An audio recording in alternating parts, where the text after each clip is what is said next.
Hello दोस्तों, मेरा नाम है परमारा और हम बात कर रहे थे भारतीय राज्य व्यवस्था में। भारतीय राज्य व्यवस्था में मैंने आपको राष्ट्रपति करवा दिया, प्रधानमंत्री करवा दिया, उपराष्ट्रपति करवा दिया, महान्यायवादी करवा दिया, संसद की बेसिक जानकारी बता दी। आज जो है हम संसद के जो महत्वपूर्ण जो अनुच्छेद है उन पर बात करेंगे। ठीक है दोस्तों, तो संसद के चलते हम अनुच्छेद पे। तब तक आप बताओ कैसे हो आप लोग, कैसी चल रही है आपकी तैयारी और पॉलिटी पढ़ के कैसा लग रहा है आप लोगों को, मजा आ रहा है? तो देखो, पहला आर्टिकल होगा हमारा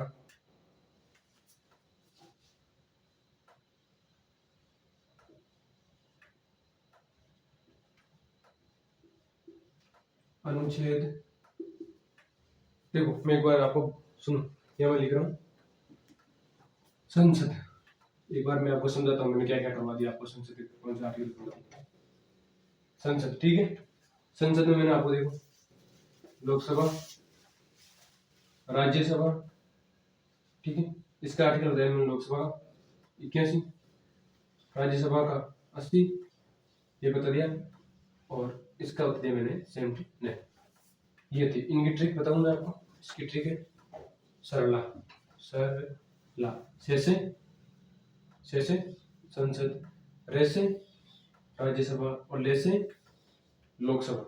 देखो एक बार मैंने आपको 79 करवा दिया, 80 करवा दिया, 81 करवा दिया, ठीक है दोस्तों।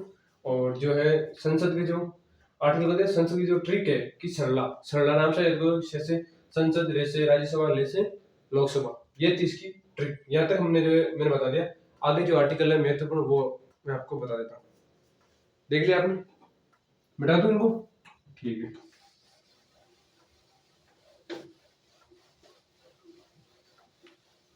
तो दोस्तों अगला आर्टिकल है हमारा 82। इसमें क्या है? परिसीमन आयोग क्या है?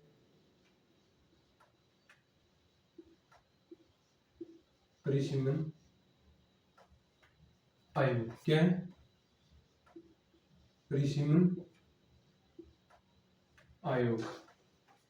परिसीमन आयोग की बात करते हैं। देखो परिसीमन आयोग क्या होता है। ये क्या करता है? लोकसभा और विधानसभा की जो सीमाओं का जो है निर्धारण करता है, यानी कि सीमांकन करता है। यानी कि प्रत्येक जनगणना के बाद में जो है ये लोकसभा और विधानसभा की सीमाओं का जो है निर्धारण करते हैं, ठीक है। इसका ये कार्य है। देखो सीमांकन आयोग की बात करते हैं, सॉरी परिसीमन आयोग की बात करते हैं। परिसीमन आयोग के अंदर देखो, मैं ब्लैक में ले लेता हूँ, देखना। परिसीमन आयोग, इसका गठन राष्ट्रपति के आदेश से होता है। गठन राष्ट्रपति, इसका गठन जो है राष्ट्रपति के आदेश से होता है, ठीक है दोस्तों। राष्ट्रपति के आदेश से होता है। और इसका कार्य क्या होता है? लोकसभा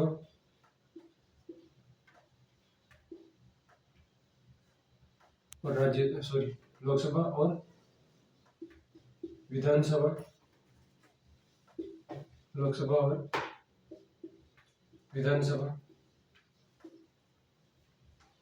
की सीमाओं का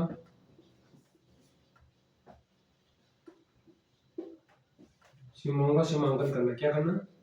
सीमांकन करना। सीमांकन यानी कि निर्धारण करना। क्या होता है? निर्धारण करना, सीमांकन करना, जिसका कार्य होता है। तो परिसीमन आयोग का गठन राष्ट्रपति के आदेश से होता है। लोकसभा और विधानसभा की सीमाओं का निर्धारण करता है प्रत्येक जनगणना के बाद में। अब तक भारत में कितनी बार जो परिसीमन आयोग का गठन हो चुका है? 4 बार। कितनी बार हो सकता है? अब तक परिसीमन आयोग का गठन भारत के अंदर 4 बार हो चुका है। कब कब? देखो,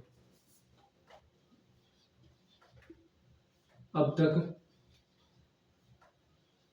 भारत में 4 बार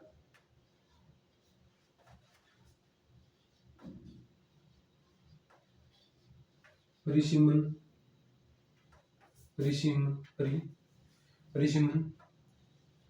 आयोग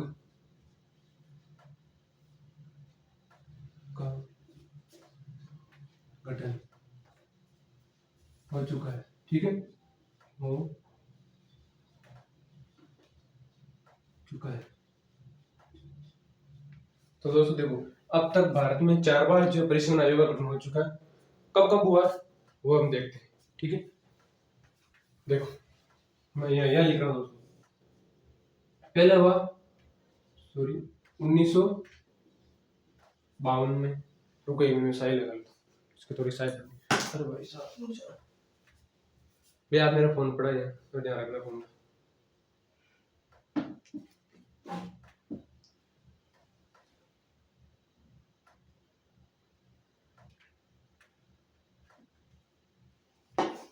क्या ये बोल देता है, इसको जो काम देता हूँ कुछ में बोल देता है।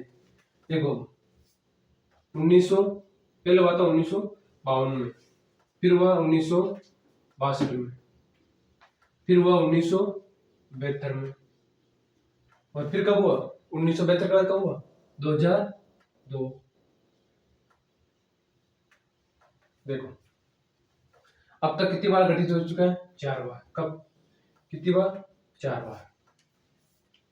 अभी एक आर्टिकल चल रहा है, मैं समझाता हूँ आपको परिसीमन आयोग। देखो परिसीमन आयोग गठन जो राष्ट्रपति का आदेश होता है, इसका काम क्या होता है, लोकसभा और जो विधानसभा है उसकी सीमाओं का सीमांकन करना और प्रत्येक जनगणना के बात करता है।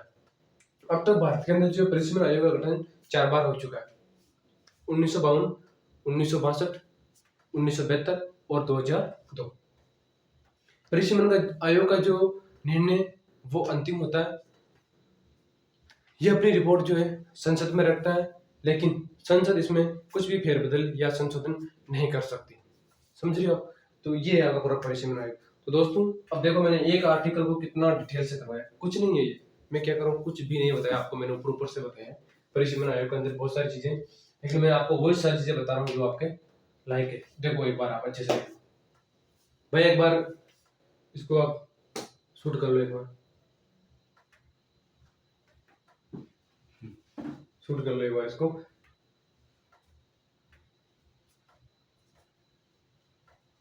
साफ लेना एक बार आप, तो भैया आप लिख लो, सब लिख लो आप।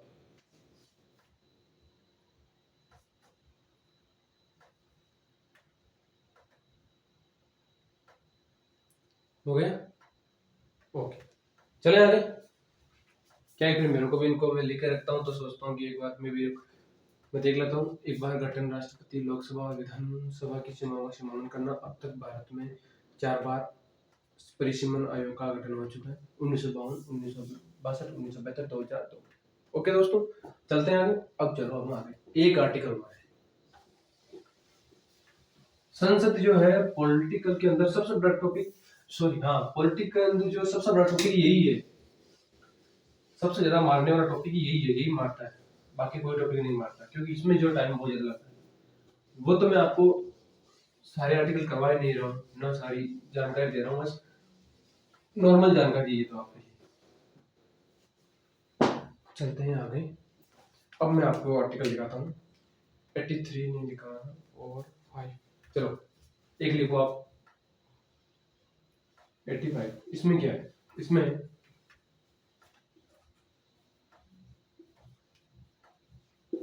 संसद का 70, संसद का 17वां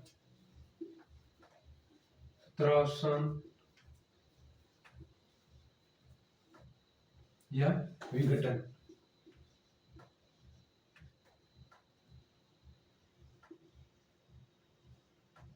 या विघटन, देखो क्या होता है,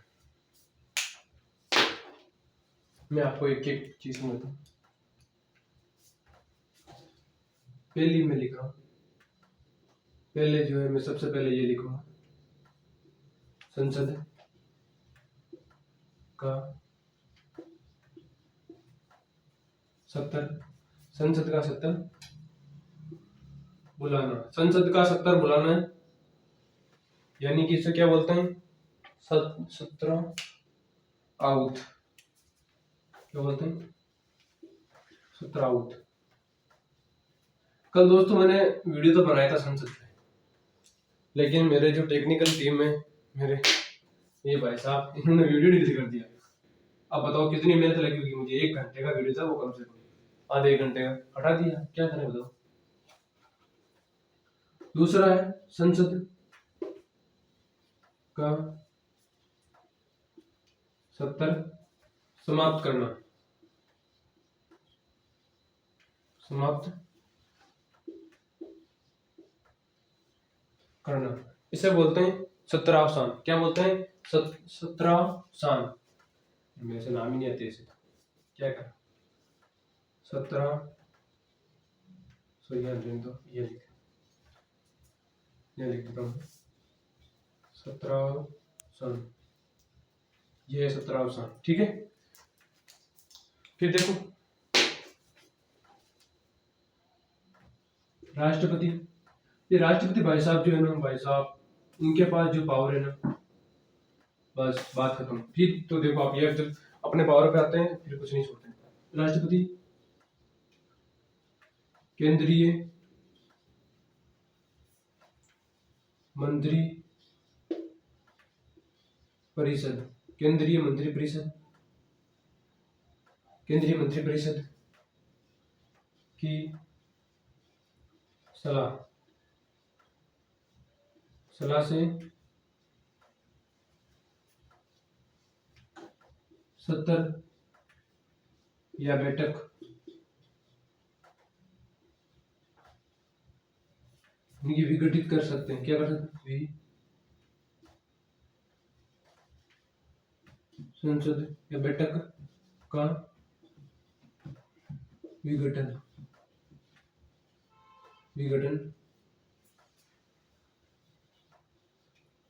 कर सकता है। तो ये तीनों शब्द हो गए आपके लिए। देखो यहाँ पर सुनता है, सुनो इसमें क्या है कि संसद का सत्र बुलाना, सत्रावसान, सत्रावत क्या होता है? संसद का सत्र बुलाना। सत्रावसान क्या होता है? संसद का सत्र समाप्त करना। विघटन का मतलब होता है कि राष्ट्रपति केंद्रीय मंत्री परिषद की सलाह पर संसद की बैठक को जो विघटित कर सकता है कुछ समय के लिए। ठीक है, चले आगे एक बार देख लो आप, तब तक मैंने भैया को थोड़ा समझा दो।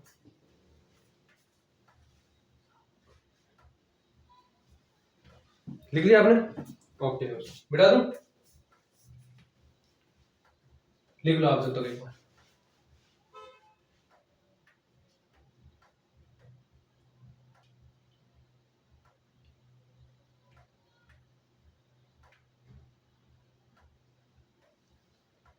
चले दोस्तों, ओके चलो बिठा दो। कैसा लग रहा है आपको एक एक आर्टिकल खुल के पढ़ने? मजा है? मजा क्या आएगा आप देखना, बहुत मजा आएगा। मजा नहीं आएगा, बहुत मजा आएगा, लेकिन थोड़ा टाइम लगेगा। धीरे धीरे धीरे धीरे आप तो बस सब्सक्राइब करवाओ, लाइक करवाओ, शेयर करवाओ, कमेंट करो, बाकी काम मेरा है। जिस दिन मैं आपको राजस्थान पॉलिटी पढ़ाऊंगा, मैं आपसे इस चीज का वादा करता हूँ, फिर आपको उसमें तो मैं क्या बोल रहा हूँ, आपको याद नहीं करूंगा। मैं एक दवाई है उससे मैं आपको बोल के पिलाऊंगा, आपको याद हो जाएगी, फिर कभी नहीं भूलोगे आप। चलो आगे चलते हैं। अब चलते हैं हम अनुच्छेद 93, थोड़ा ये भी इम्पोर्टेंट है। इसमें क्या है, चलो ये आर्टिकल लेने देता हूँ क्योंकि मैंने एक शॉर्ट वीडियो डाला है, आप देखना यूट्यूब पे, शॉर्ट वीडियो डाला है। इस आर्टिकल से संबंधित सारे फैक्ट 1 ही मिनट के अंदर, ओनली 1 मिनट सारे बता दिए, कुछ भी नहीं छोड़ा, कुछ भी। वो पढ़ने वो आप सुन लेना 5 मिनट, सॉरी 1 मिनट ही सुन लेना, 5 मिनट की जरूरत नहीं। उसमें क्या क्या मैंने शॉर्ट वीडियो बनाया, और जो सारे फैक्ट है, पहले कौन थे? जी माल करते, उपाध्यक्ष कौन थे? पहले अयंगर साहब थे, पहली मीरा कुमार थी, ठीक है, दूसरी महिला सुमित्रा महाजन थी। लोकसभा अध्यक्ष उपाध्यक्ष का पद है, ये तब तक पद भरते हैं जब तक कोई नया उम्मीदवार नहीं आ जाता है। इनका जो क्या बोलते हैं चुनना, ठीक है, तो जो इनके सदस्यों में से ही लोकसभा उपाध्यक्ष को चुना जाता है, ठीक है ना। इनके बारे में लोकसभा के अंदर कितनी सीटें थी, 7वां संविधान संशोधन 1956 हुआ, तब इसकी सीटें जो है 500 से 525 की गई। फिर वो 31 संविधान संशोधन 1970, उसके तहत जैसी सीटें कितनी की गई? 552 की गई। फिर वो 104वां संविधान संशोधन जिसमें इसकी 2 सीटें जो राष्ट्रपति भाई साहब मनोनीत करते थे वो भी खत्म कर दी गई, बची 552, सॉरी 550। वर्तमान में कितनी है? 543 सीटें। अधिकतम 550 हो सकती है। 543 वर्तमान में है, इसमें से 524 राज्यों से और 19 केंद्र शासित प्रदेश होते हैं। ठीक है, तो दोस्तों लगभग सारी सीटें मैंने सारा सीटें वगैरह सारा ही कुछ नहीं छोड़ा आपके, सारा ही एक शॉर्ट वीडियो के माध्यम से मैंने आपको डाल दिया है, वो वीडियो देख लेना आप। ठीक है, इसमें टाइम वेस्ट करने में कोई मतलब नहीं, मैं आपको जो आगे लेके जाता हूँ।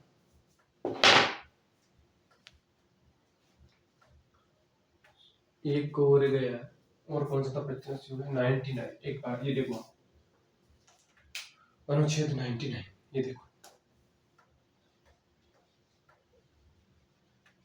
इसमें देखो आप क्या है, इसमें सदस्यों की शपथ, किसकी सदस्य, संसद के सदस्यों की शपथ।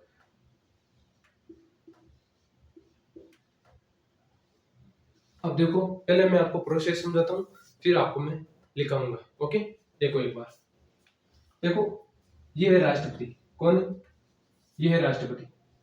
और दोस्तों जब मैं आपको दोबारा पॉलिटी पढ़ाऊंगा ना, पहले मैं आपको समझाऊंगा, फिर एक एक चीज लाइन टू लाइन नोट लगा लगा के एक एक चीज लिखूंगा आपको बोर्ड पे में। राष्ट्रपति अभी क्या मैं शॉर्ट वीडियो डाल रहा हूँ बस। ये कौन है, राष्ट्रपति। ये किसकी नियुक्ति करते हैं, प्रोटेम स्पीकर की। किसकी, प्रोटेम स्पीकर। भैया आप एक बार ये वीडियो रिकॉर्ड कर लेना, छोटा सा वीडियो मैं बता रहा हूँ, मैं एक बार सही लिख रहा हूँ, आप इसको रिकॉर्ड करना, क्योंकि इसको छोटा वीडियो सबके समझ में आ जाएगा, फिर शॉर्ट वीडियो डाल दूंगा मैं एक और, देखना। देखो राष्ट्रपति क्या करता है, ये करता है प्रोटेम स्पीकर की नियुक्ति। किसकी, प्रोटेम स्पीकर। ठीक है, ये करते हैं प्रोटेम स्पीकर की नियुक्ति। और प्रोटेम स्पीकर क्या करते हैं, ये करते हैं सांसदों की नियुक्ति। तो सांसदों को शपथ कौन दिलाता है, प्रोटेम स्पीकर। कौन दिलाता है, प्रोटेम स्पीकर। प्रोटेम स्पीकर को क्या बोलते हैं, अस्थायी अध्यक्ष। क्या बोलते हैं, अस्थायी अध्यक्ष। ये अस्थायी अध्यक्ष होता है राष्ट्रपति द्वारा, इसकी नियुक्ति इसको शपथ राष्ट्रपति दिलाता है। सत्ता पक्ष या विपक्ष का भी हो सकता है ये। ठीक है, पहले जो प्रोटेम स्पीकर थे वो जीवी मावलकर थे। देख लो आप प्रोटेम स्पीकर के बारे में मैंने बता दिया, और मैं लिखवा देता हूँ आपको प्रोटेम स्पीकर के बारे में। ओके, अब देखो मैं लिखा देता हूँ आपको, ये तो मैंने समझा ही आपको। अब देखो, चलो वीडियो बंद कर लो आप तो गया। देखो सुनो,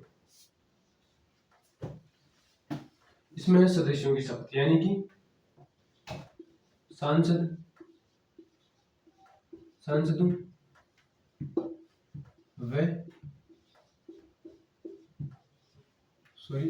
प्रोटेम स्पीकर, सांसदों में प्रोटेम स्पीकर का उल्लेख है, इसमें उल्लेख है। फिर चलते हैं आगे, तो बात करते हैं सांसद प्रोटेम स्पीकर का उल्लेख है इसमें। सांसद जो है प्रोटेम स्पीकर, मैं लिखता हूँ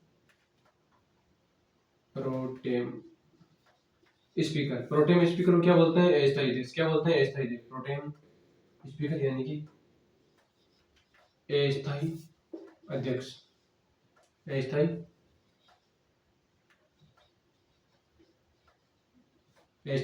अध्यक्ष। इसका कार्य क्या होता है, नवनिर्वाचित सांसद को शपथ दिलाना।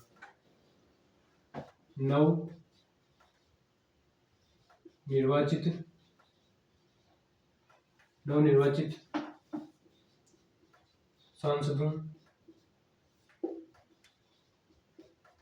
को शपथ।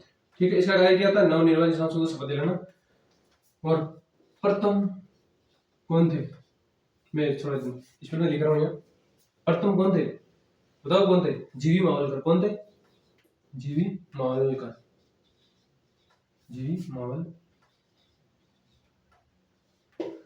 17वीं लोकसभा के कौन थे, वीरेंद्र कुमार। कौन थे, वीरेंद्र कुमार। मैं लिख दूं यहाँ, चलो भाई ये भी लिख देता हूँ।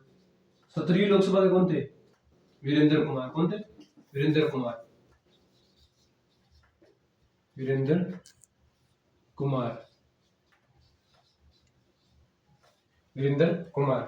तो ये जो है देखो सारे मैंने आपको बता दिए प्रोटेम स्पीकर के बारे में।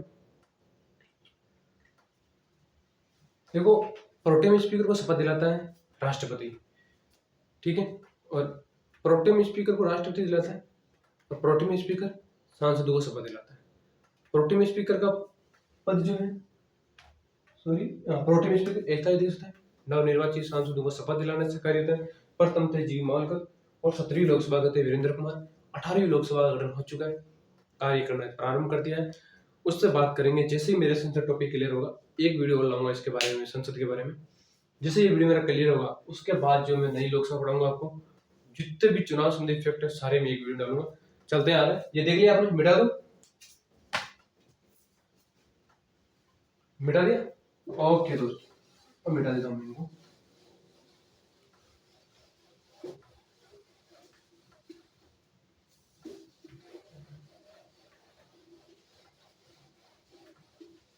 चलो आगे चलते हैं। ये बताइए मैंने इनके बारे में सामान्य जानकारी। अब चलते हैं हम जो मेन आर्टिकल उस पर, वो अनुच्छेद है 108। कौन सा है? 108। इसमें क्या है? संयुक्त बैठक या अधिवेशन। संयुक्त बैठक। अब देखो संयुक्त बैठक क्यों बुलाई जाती है, कब बुलाई जाती है, सुनो। गर्मी बहुत है, फैन बंद रखना पड़ता है, सुनो, बहुत गर्मी है। बैठक, संयुक्त बैठक जो है जब लोकसभा संसद के जो सदन है उनके अंदर मतभेद या गतिरोध की स्थिति होती है तो राष्ट्रपति द्वारा जो है संयुक्त बैठक बुलाई जाती है। इसकी अध्यक्षता लोकसभा अध्यक्ष करता है। यदि लोकसभा अध्यक्ष नहीं होता तो उपाध्यक्ष करता है। यदि उपाध्यक्ष नहीं होता है तो कौन करता है? राज्यसभा का सभापति, उपसभापति करता है। सभापति नहीं, उपसभापति करता है। और यदि ये तीनों ही नहीं है, लोकसभा अध्यक्ष, उपाध्यक्ष, उपसभापति, तो कौन करेगा? बताओ कौन करेगा? तो फिर लोकसभा का जो वरिष्ठ सदस्य होगा वो इसकी अध्यक्षता करेगा। चलो मैं आपको लिखवा देता हूँ, सुनो। और ये प्रावधान हमने कहाँ से लिया है? ऑस्ट्रेलिया से। कहाँ से लिया है? ऑस्ट्रेलिया से। देखो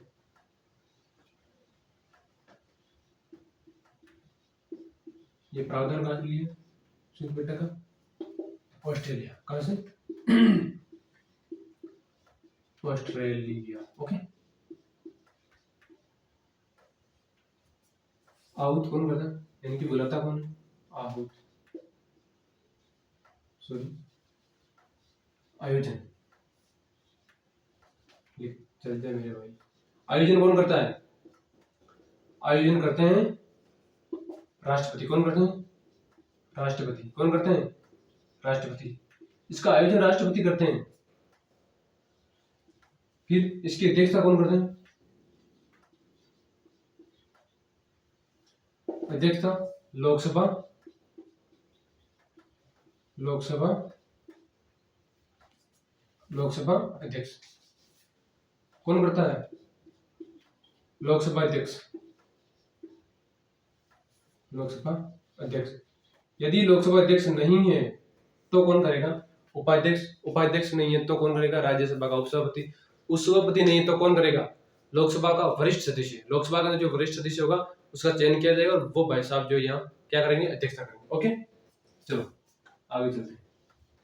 किस स्थिति के अंदर? स्थिति क्या है इसकी? स्थिति क्या है कि भाई किस कारण होगा? तो स्थिति एक ही है इसकी, क्या है बताओ? ये कि संसद के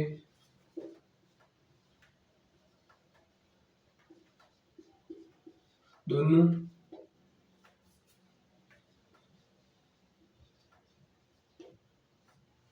संसद के दोनों सदनों, संसद के चल जा रहे मेरे भाई, हाँ, संसद के दोनों सदनों में मतभेद। अब देखो मतभेद कैसे होता है वो भी बताऊंगा मैं आपको। मतभेद, मतभेद के कारण, ठीक है। यानी कि संसद के दोनों सदनों के अंदर यदि मतभेद की स्थिति होती है तो फिर राष्ट्रपति संयुक्त बैठक का आयोजन करता है। नहीं दिखाई दे रही? अच्छा अच्छा, थोड़ा सा मैंने जेल लगा दिया, मतभेद। ओके, अब देखो, आप कारण स्थिति हो गई और आगे चलते हैं तो मैं बात करता हूँ। देखो किस कारण, देखो मैं आपको सुना देता हूँ, लेकिन हम बहुत टाइम लेता दोस्तों। यदि संसद के किसी एक सदन ने विधेयक पारित कर दिया, दूसरे सदन ने अस्वीकार कर दिया, तो फिर इनके दोनों के अंदर गतिरोध हो जाएगी। यदि एक सदन ने विधेयक को पारित कर दिया, दूसरे सदन ने 6 माह से अधिक समय तक रोक लिया, तो फिर यह जो है इनकी जो स्थिति खराब हो जाती है, मतभेद होता है, फिर राष्ट्रपति जो है इसका आयोजन करते हैं। ठीक है दोस्तों, देख लिया। अब बताओ, फिर आपको मैं कानून बनाना सिखाता हूँ आज। कानून कैसे बनता है वो बताऊंगा मैं। चले, अब देखो, मिटा दो दोस्तों। ओके,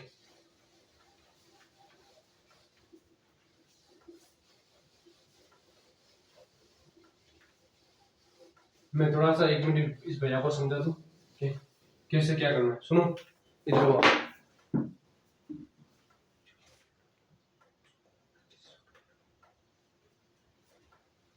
चलो, अब आर्टिकल नहीं, मैं आपको कानून बनाना सिखाऊंगा। इसमें विधेयक वगैरह है, उनके भी आर्टिकल्स हैं, आप समझो। कहाँ से शुरू करें? देखो, मैं यहाँ लिख रहा हूँ, सॉरी, इसको पहले मेरे को पढ़ने दो 1 मिनट। अभी मत बनाना आप शॉर्ट वीडियो, रुकना 1 मिनट। कोई भी कानून, कोई विधेयक है, वो कानून का रूप कैसे लेता है मैं आपको समझा देता हूँ, और इतना अच्छे से समझाने की कोशिश करूंगा कि आपको पहले ही प्रयास में समझ में आ जाए। देखो, मैं लिख रहा हूँ यहाँ पे,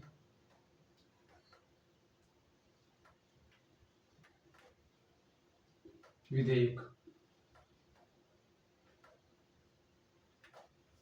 ये क्या लिखा मैंने? विधेयक। क्या लिखा? विधेयक। अब सुन लो, देखो, ये मैं लिख रहा हूँ मसौदा, यानी कि ड्राफ्ट, मसौदा। ठीक है, ये जाएगा लोकसभा के अंदर। कहाँ जाएगा? लोकसभा में, सॉरी संसद में जाएगा। ये इसमें 2 सदन होते हैं, लोकसभा और राज्यसभा। ठीक है, ये मसौदा यानी कच्चा एक प्रारूप है, एक मसौदा, एक ड्राफ्ट है, एक कच्चा प्रस्ताव है। ठीक है, यह यहाँ जाएगा तो यह क्या होगी? इसमें चर्चा होगी। क्या होगी? चर्चा होगी, मतदान होगा, चर्चा होगी, मतदान होगा। फिर देखो, यदि किसी भी मतलब संसद के किसी भी सदन से आया है, तो फिर वो पहले संसद में आएगा, उस पर चर्चा होगी, मतदान होगा, फिर ये जो है आगे जाएगा। यदि यहाँ से अगर ये पारित हो जाता है, तो फिर ये जाएगा राष्ट्रपति के पास। कहाँ जाएगा? राष्ट्रपति के पास। कहाँ जाएगा? राष्ट्रपति के पास। राष्ट्रपति इसको देखेगा कि हाँ अच्छा है और हमें करना चाहिए, तो फिर इस पे राष्ट्रपति की मोहर लगेगी, यानी कि राष्ट्रपति के हस्ताक्षर होंगे। क्या होंगे? हस्ताक्षर। और राष्ट्रपति के हस्ताक्षर होने के बाद जो है कोई विधेयक, ये यहाँ पर मसौदा है, यहाँ आने के बाद हो जाएगा बिल, यानी कि विधेयक। क्या हो जाएगा? यहाँ आके संसद से निकलने के बाद ये विधेयक का रूप ले लेगा। फिर राष्ट्रपति का हस्ताक्षर होने के बाद ये क्या बन जाएगा? एक्ट बन जाएगा, अधिनियम बन जाएगा, एक्ट या अधिनियम बन जाएगा। अब देखो, एक बार, एक मसौदा है, किसी मंत्री ने या गैर मंत्री ने रखा है, वो लाएगा लोकसभा के अंदर, लोकसभा के अंदर उसमें चर्चा होगी, मतदान होगी। ठीक है, फिर यहाँ से पारित होने के बाद ये एक विधेयक का रूप ले लेगा। विधेयक का रूप लेने के बाद ये जाएगा राष्ट्रपति के पास। राष्ट्रपति ने यदि इससे मंजूरी दे दी, यानी कि हस्ताक्षर कर दिए, तो फिर वो कानून या एक्ट का रूप ले लेगा और जो है पारित हो जाएगा। ठीक है, तो ये है इसके बारे में। तो अब इसकी एक ले लो, फटाफट ले लो, ये लिख रहे तब तक। दोस्तों कैसे लग रहा है आपको? पढ़ के मजा आया? भाई आप भी साथ लेना इसके, अच्छे से लेना। मसौदा, लोकसभा, राज्यसभा, फिर यह चर्चा में मतदान हुआ, फिर ये बिल या विधेयक का रूप लेगा, फिर जाएगा राष्ट्रपति के पास, हस्ताक्षर हो जाएंगे और एक्ट का रूप ले लेगा। ये है विधेयक के बारे में। चले आगे, ये है आपके यानी कानून निर्माण की प्रक्रिया। मैं बताऊं आपको विधेयक के बारे में, तो देखो मैं आपको शॉर्ट ही बता रहा हूँ, सुनना। जो विधेयक होते हैं ना, विधेयक कितने प्रकार के होते हैं? विधेयक वैसे 3 प्रकार के होते हैं, लेकिन मैं आपको 4 प्रकार के बता रहा हूँ, सुनना। 4 कौन कौन से होते हैं? एक होता है संविधान संशोधन। कौन सा होता है? संविधान संशोधन विधेयक, संविधान संशोधन, संविधान संशोधन विधेयक। और कौन सा होता है बताओ आप जब तक। संविधान संशोधन। फिर दूसरा कौन सा होता है? साधारण विधेयक, साधारण विधेयक, साधारण विधेयक। और धन विधेयक। कौन होता है? धन विधेयक। और फिर होता है वित्त विधेयक, वित्त,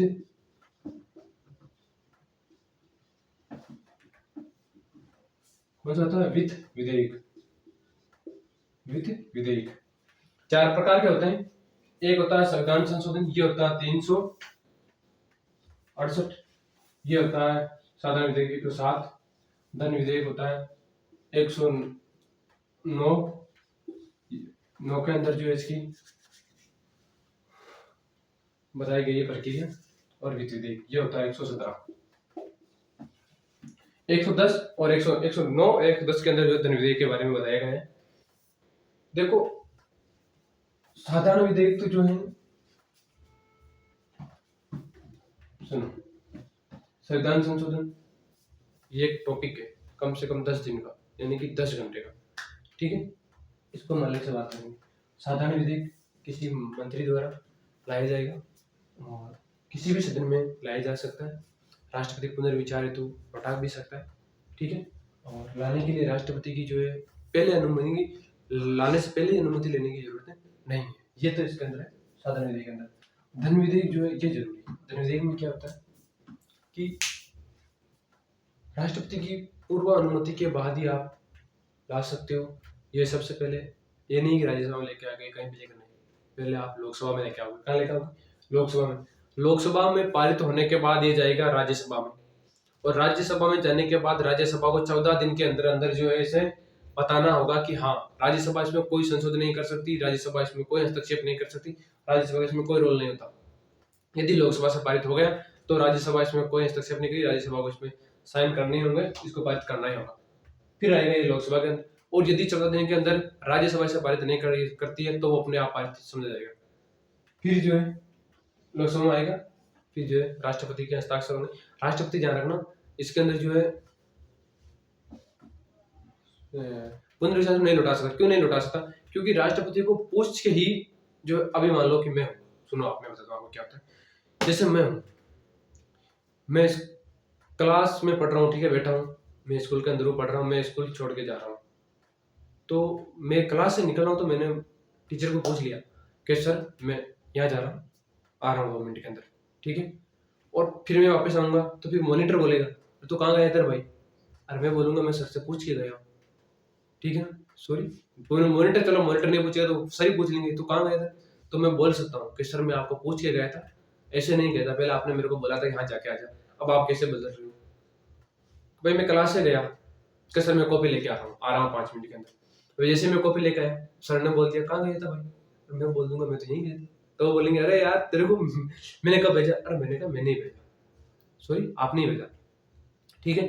तो वो मैंने कहा कि अब वो बोल नहीं सकते कि हाँ यार, फिर उनको बोलेगा हाँ यार मैंने भेजा तेरे को, तो वही राष्ट्रपति के अंदर जब ये विधेयक लेके आते हैं धन विधेयक, तो पहले राष्ट्रपति से मसौदा करते हैं कि हम संसद के अंदर ऐसा प्रस्ताव रखें, और आप ऐसा नहीं कि संसद में जाके हमारे यहाँ जो है गड़बड़ी कर दो, कुछ समस्या कर दो, ऐसा कुछ मत करना। सारा जो है हस्ताक्षर वगैरह सारा करवा कर लेके आते हैं, फिर ये संसद में रखते हैं, फिर ये राज्यसभा को आ जाएगा।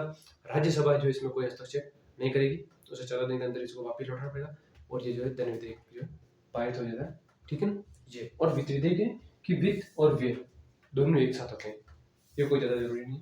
धन विधेयक जो है इम्पोर्टेंट है, ठीक है ना। ये तो देखो मैंने लगभग आपको संसद के बारे में सारी चीज़ें बता दी, बताने को तो, ठीक है। और भी संसद में अगर कुछ रह गया है तो मैं एक बार देखूंगा। हालांकि आर्टिकल्स छोटे हैं, मैंने आपको राज्यसभा उपाध्यक्ष वगैरह नहीं बताए, लेकिन वो इतनी जरूरी भी नहीं है।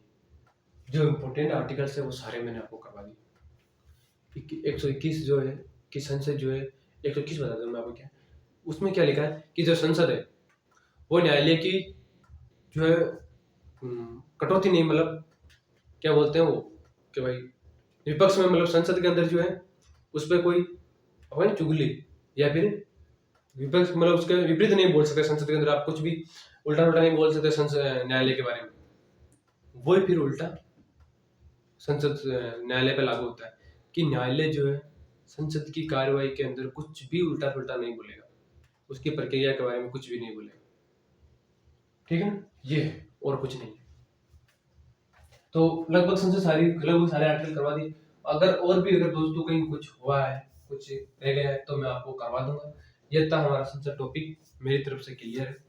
अब मैं आपको बताऊंगा नया संसद भवन, जो मैं आपको कल एक शॉर्ट वीडियो किया, उस पर तो अच्छे से बताऊंगा मैं आपको, एक वीडियो के माध्यम से लेकर आऊंगा। तो दोस्तों देख लो कितनी गर्मी है, फैन भी बंद कर रखा है, अकेला हूँ और ऐसा लग रहा है जैसे ऑफलाइन क्लास हो वैसे पढ़ा रहा हूँ।